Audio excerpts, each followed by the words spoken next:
Kicking back on this summer breeze.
Welcome to Double K's Classroom.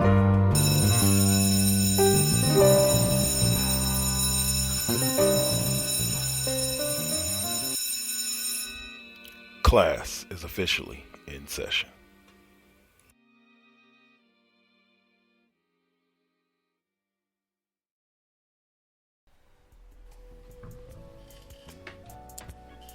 The following Four Aces production is for mature audiences only. Listener discretion is highly advised.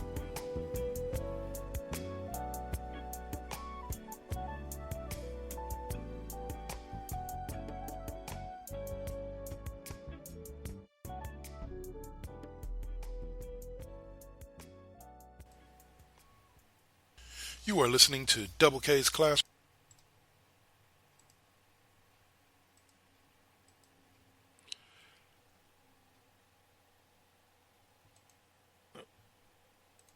Sorry, guys.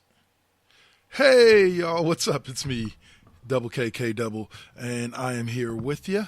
For the listening to the audio podcast, I do apologize for the little delay there. Had a little technical difficulties, but I'm here. I'm back. And welcome to this edition of Double K's Classroom, episode 94 here.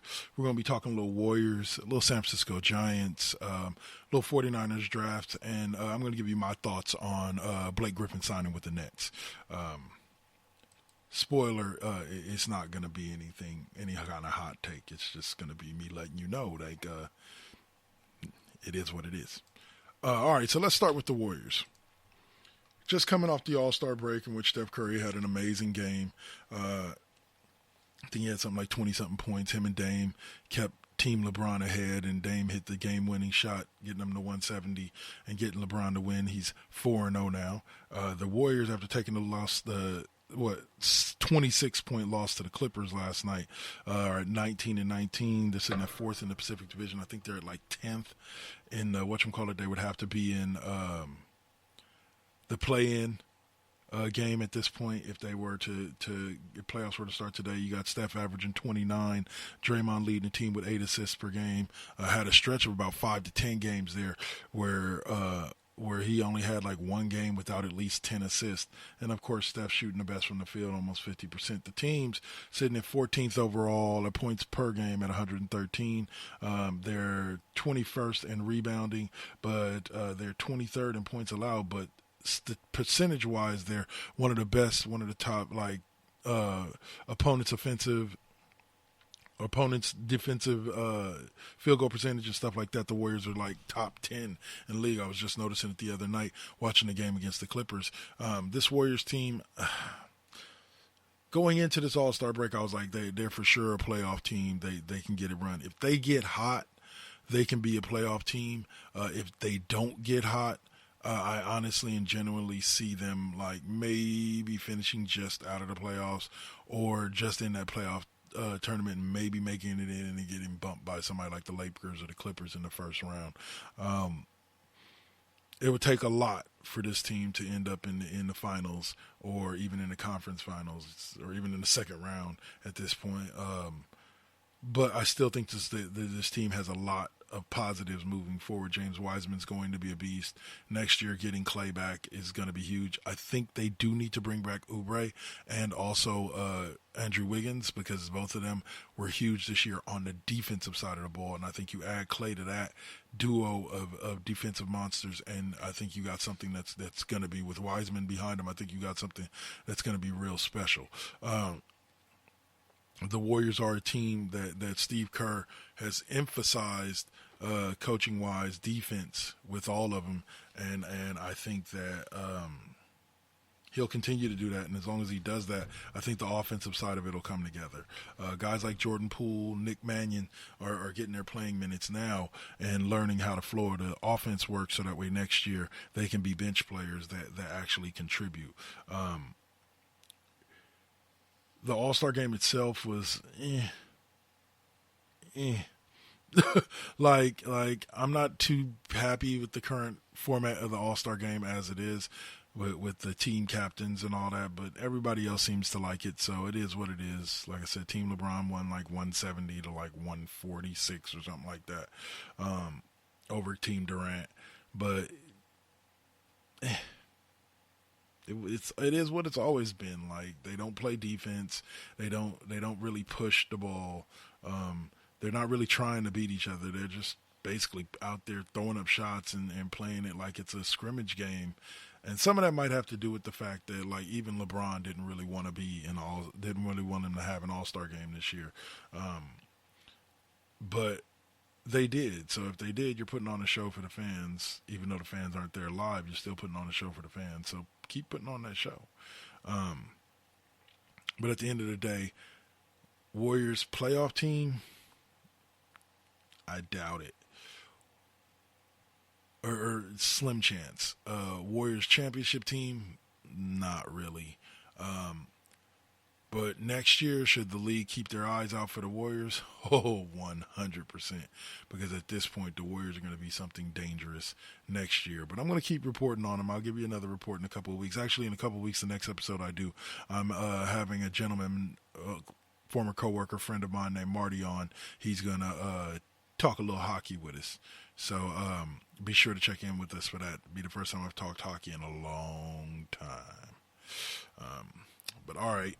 So next up is going to be dun dun dun San Francisco Giants talk. We're staying in the same city, moving to a different team, y'all. The Giants so far this spring are what? Where are they? Damn, 3-5. They're behind Oakland, who's sitting at 6-5. They just recently lost. To the. Oh, they just recently beat the Rockies 9-8. This is a team I don't really expect much from this season, even though I think they will be better than they were last year. I don't really expect much for them moving forward as far as getting deep into the playoffs or even getting to the playoffs. They have Johnny Cueto as their number 2, Kevin Gossman is their number 1, Anthony DeSclafani as their third string, or their number 3, Aaron Sanchez is their number 4, and Alex Wood as their number 5. A strong starting lineup, starting 5, and they got Jake McGee as their closer, Whistler Garcia, Selman, Peralta, and Menez as their relief pitchers. First base is still going to be manned by Brandon Belt. Catcher is still going to be manned by Buster Posey. Of course, they got Tommy La Stella away from the A's to play second base. Evan Longoria is still the third baseman over there. One of the best. I thought he was one of the best third basemen in baseball since Tampa Bay. Brandon Crawford will be manning shortstop still. Alex Dickerson will be in left field. Marielso Dubon will be in center field, and then the grandson of one and only Mr. Mike Yastrzemski will be playing right field, and then the DH when they need it will be Wilmer Flores. this is a team with a little bit of depth. I forget who the manager is at this point, but he's going to have a tough time. He's truly going to have a tough time keeping this team in line and keeping this team winning basketball games because, man, I tell you. Let's see, hold on. Winning basketball games because I tell you, this team is one that's going to find them to be hard to come by. Okay, I don't even have a list of managers over here. Oh, well. I don't really see the Giants doing much. Like I said, I don't. Just like with the A's, or just like with the Warriors, I don't really see them even making the playoffs. But I see them having some good games. Hopefully, they'll be able to keep up with the team that I'm going to be covering next week, the current World Series champions, which is the L.A. Dodgers. That team and the San Diego Padres, who are both in their division, are both going to be two tough teams to get by. So we'll see if the Giants are able to hold their own in that division with those two monsters at the Manny Machado and the Padres, and then Clayton Kershaw and the Dodgers, Corey Seager and the Dodgers. Yeah, it's going to be tough beyond tough. So I like the Giants. I like what's now called Oracle Park, but I just don't see much for them in the future. The pitching is at best slightly above mediocre. No, at best I'd say mid-level all-star, but not enough to get you deep into the postseason. Just my personal thoughts. All right, on that note, we're going to go ahead and take the commercial break, podcast promo break, for those that are listening on the Spreaker app. So keep listening. Like I said, we got tons going on here in 4 Aces Presents. I will go back and check out that Chris Jasper episode. Lots of great information on there from the Saint and Now versus Then. Check out Sam Brett. She's got an awesome show on Friday mornings. What else? Check out Mr. Deacon on Sundays with Mr. Deacon's Experience, or Saturdays with Mr. Deacon's Experience. Check me out again on the YouTube version and the audio version of the Cheap Pop Podcast on Sundays at 5. West Coast Bias will be back this week. You'll see a commercial about what we're going to be talking about on the 14th at 3 p.m. And then Cheap Pop will be back around 5. Yeah, full lineup. Check us out. Spreaker.com, 4 Aces Presents Radio. Peace.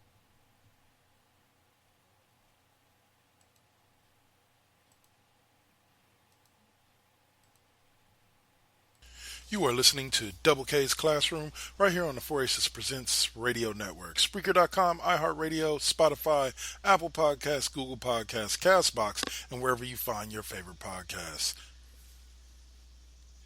So, what's up? Steve Fingerstyles here, the host of the podcast, spelled DA, of course. Tune in each and every week to hear what pisses me off, what angers me, what I make fun of, and of course, my crazy rants. I also have incompetent co-hosts, cool guests, and a silent producer that sucks. So what more do you need from a podcast? You can listen on Apple Podcasts, Stitcher, TuneIn, SoundCloud, and the Pod Bros Network. Peace. Hey guys, this is Venice, and I've got a message from a friend of mine about my favorite podcast. It's your boy, Flavor Flav in full effect. Check this out, everybody. I want y'all to go check out TJ. What's good, everybody? TJ Johnson here for Voice from the Underground. I am the most handsome. Big Hass. And I'm smoking my cigar, of course. You know what I'm saying? The Dutch. You pick me up in an Uber and a PT Cruiser, I'm calling Lyft. Cause they be fighting the power, talking about social issues, politics, you know what I'm saying? And we're not even that good. Right, we're terrible. Terrible. Tangents all over the place. And not only that, but they be keeping it fun with the sports, music, comics, and movies too. Am I allowed to talk? I think, no, not right now. Shut up, colonizer! You know what I'm saying? He on Twitter at VFU Podcast. So you can find them. So check 1, 2. This is Flavor Flav. Yeah, boy. Okay, what Flav was trying to say is, check out Voice from the Underground on your favorite podcast network. Voice from the Underground.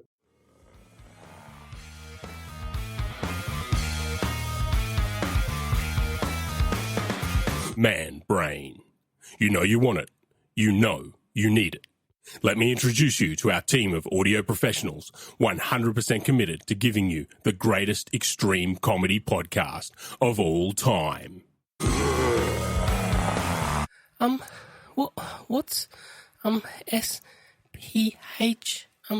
I'm so super cute. Send me your orgasmic release videos. You can get it rootin'. You can get it tootin'. You can get it doing doughies in your yeet. Mi nombre es Tío Yeti. And you just laugh at little Hank. I ain't gonna pretend I is fresh. But looks like you might like that. And most importantly, I'm Skullfucker. Rah! Go to manbrainpodcast.com to get orally violated. Manbrain out.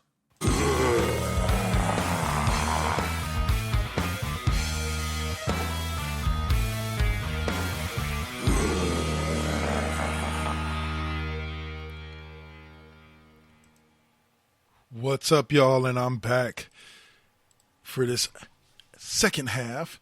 Well, we're going to be talking a little San Francisco 49ers again. With the draft approaching in a little over a month, I noticed because my girl's birthday is on draft day.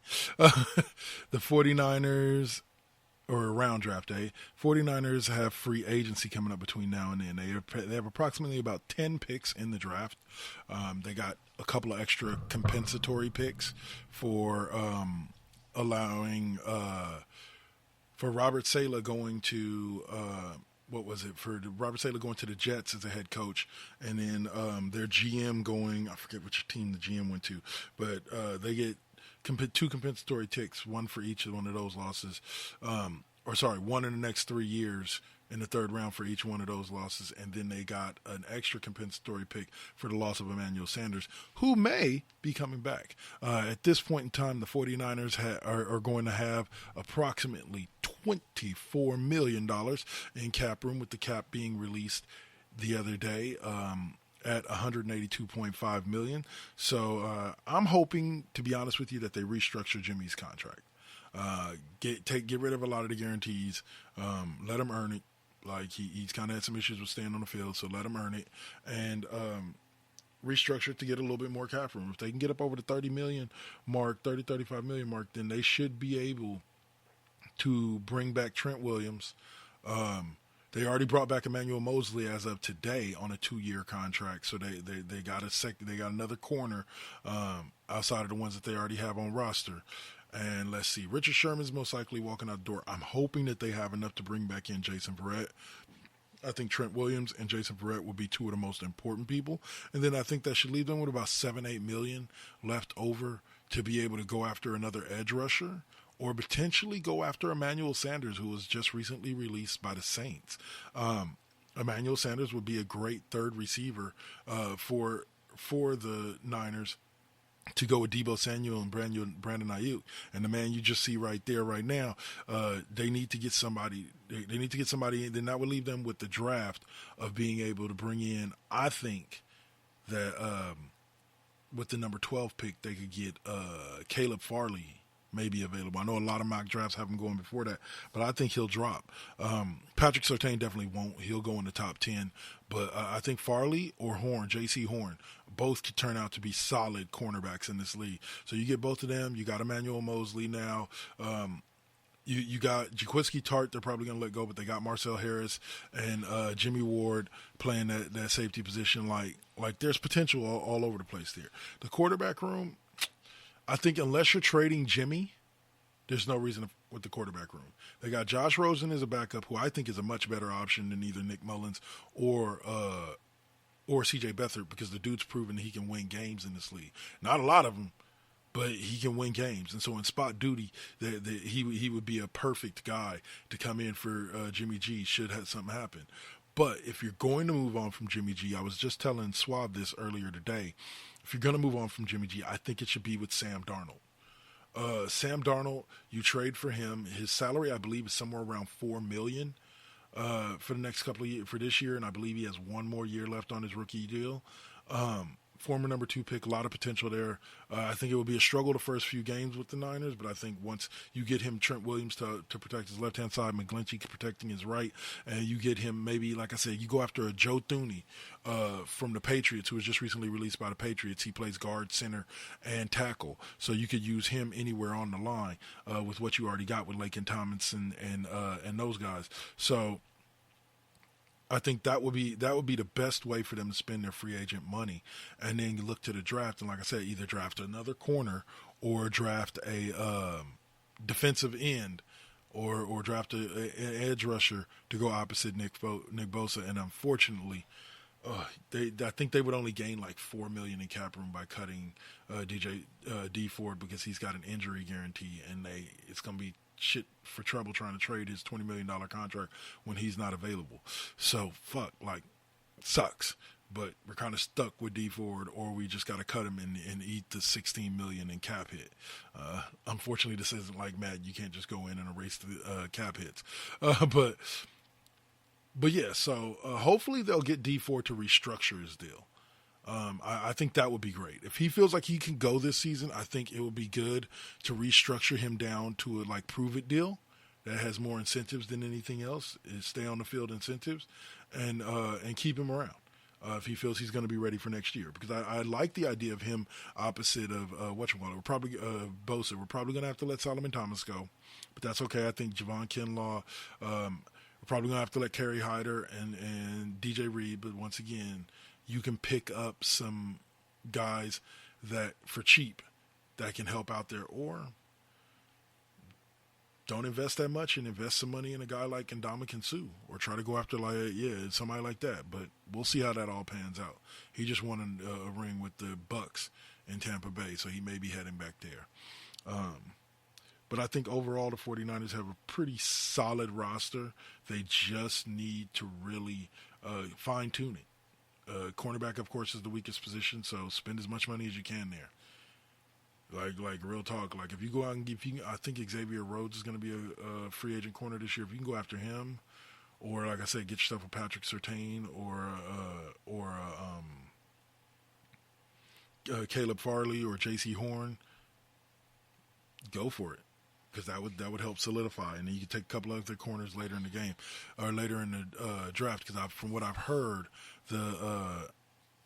this draft is cornerback deep, so it's deep at the cornerback position. So now, last subject I'm going to give you is my thoughts on the Nets signing Blake Griffin. Now, I'm not blind. I've been seeing everybody else's reaction. Oh, why does KD need so much help? I could have swore, once again, I don't understand why people don't understand this. I understand this, and I don't understand why people don't understand this. I thought the purpose of playing basketball was to put the best possible team around you that you could. Now, I agree. LeBron needing help, hey, he needs help. What I get mad at is his fans making excuses for him needing help and then trying to give him all the credit when they actually win, when he needed all this help. I think KD and LeBron just understand the game on a different level.